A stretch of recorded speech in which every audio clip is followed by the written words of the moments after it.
guys, let's see what we are going to be expecting for the day. Let's see what market is going to give us for the day on our um, Euro JPY. So those that are yet to subscribe, click on the subscribe button, like and share. Make your comments and also follow the Telegram channel so you will not miss out on the next update that will be dropping for you guys. And also follow the Telegram channel to stay updated.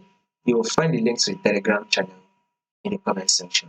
Now, this is our movement right here on our Euro JPY. So our overall trend right on Euro JPY is an uptrend move.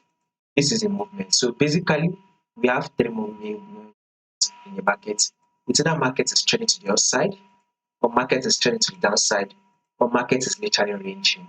These are the three main movements you are going to see in the market, right? Market is either trending upward, or trending downward, or literally ranging.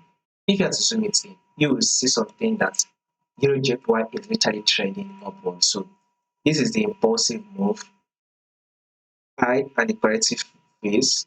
This is also the impulsive move, the high, and here comes the corrective phase, right? This is also the impulsive move, which is the pullback phase right here.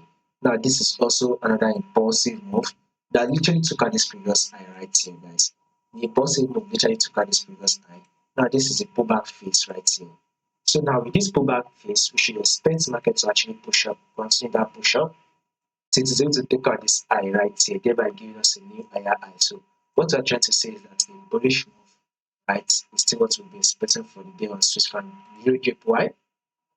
Yesterday, right, we did a prediction for Tuesday. We said on Tuesday, markets will open and close bullish. It did give us that bullish move. You can see it gave us about 34 pips bullish move for the day. On Monday also, we also predicted a bullish move for Monday. Market also did give us that bullish move. Now this Wednesday, we should be expecting a bullish move. So if you can grab between 30 to 40 pips for the day, that would be the best thing. So if you are not in buy, open for the buy right now and hold your buy position for the day.